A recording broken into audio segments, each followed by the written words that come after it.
Well, we now have 3 people that have been purged from the Department of Homeland Security. We have the director of the Secret Service. We have Kirstjen Nielsen, who was the head of the Homeland Security Department. And now the number 2, the acting deputy secretary of Homeland Security, has now been ousted by the Trump administration. And even before the acting deputy secretary was ousted, Republicans were already out there telling us how concerned they are about what's happening here. You had Chuck Grassley talking to the Washington Post saying he was very, very concerned. He said that on Monday. You had Senator John Cornyn telling Politico that this whole thing is a mess. And the problem is that all of these Republicans out there expressing their concerns, panicking, freaking out, according to some headlines, that is the extent of what they're willing to do against President Donald Trump. They'll panic, they'll freak out, they'll occasionally talk to a newspaper and say, "Oh, I don't like what's going on." And then they'll completely forget about the fact that they actually have the power to do something about it. They're just too weak and cowardly and spineless to actually do it. See, that's the problem here.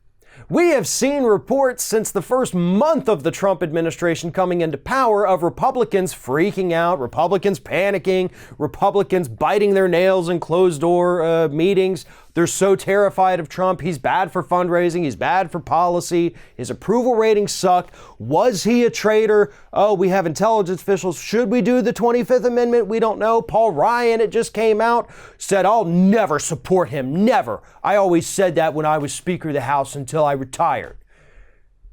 But you guys all had power to do something.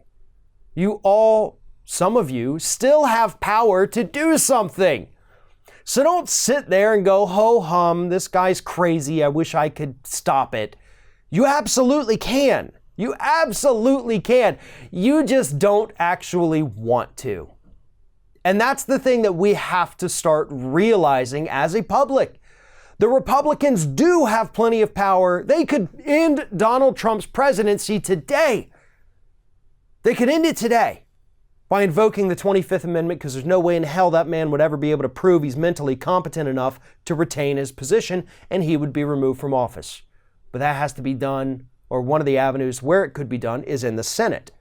Can't do it in the House where the Democrats have control, unfortunately, but Republicans who control the Senate, they could. And I'm sure they'd be able to get enough Democrats to go along with them to make it happen. But they won't, because they don't want to. They want to have their cake and eat it too. This is a perfect example of that. They want all of the policies that Trump is up there doing, but they also want to have the ability to occasionally go out there and say, "Oh, I don't like what he's doing, but there's nothing I can do about it." Because most of the public doesn't understand that the Republicans could do something about it. So the public goes along thinking, "Yeah, Trump might not be that great, but, and my Republican Senator John Cornyn or Chuck Grassley or whoever it is, they're telling me they want to stop him, so I should keep them in office." Yeah, not how it works. Any one of those people could form a coalition today to bring about the end of this madness in Washington, D.C. But you have to understand a simple fact. None of them actually want Trump removed from office.